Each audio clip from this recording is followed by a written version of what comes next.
Red tape is keeping Kelty Baird's Ionic Irish Red Ale inside of Alberta's borders. I would love to sell my beer back home to some of the restaurants that I used to frequent. It's just impossible for me to do so with the trade barriers that those provinces have. Born and raised in Kelowna, the managing co-owner of Theoretically Brewing Company would like to expand to BC, but has found the Rockies to be a brick wall. Getting across that border, getting into that market is so restrictive that it would cost us tens of thousands of dollars to list products in BC and Ontario, which just means that the market in Canada between the provinces isn't fair. We've reached out to the BC government and Ontario's alcohol regulator, but our questions remain unanswered. As one of dozens of breweries set up across the province, Theoretically Brewing was one of the businesses that was subject to a tax rebate set up by the province about 2 years ago.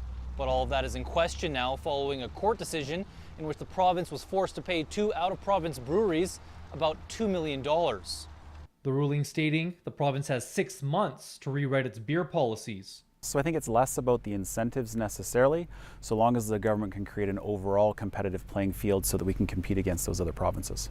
Lewington and Baird both agree that capitalizing on the local market is the best option for keeping the bottom line in black.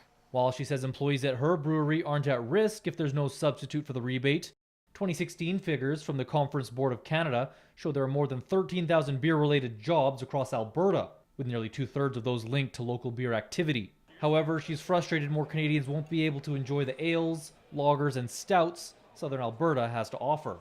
It is very disappointing that we can't cross borders within Canada. It is actually legally easier for us to export to Montana and Idaho and Washington State than it is to get into BC and Ontario, and that's just plain wrong. Kyle Benning, Global News.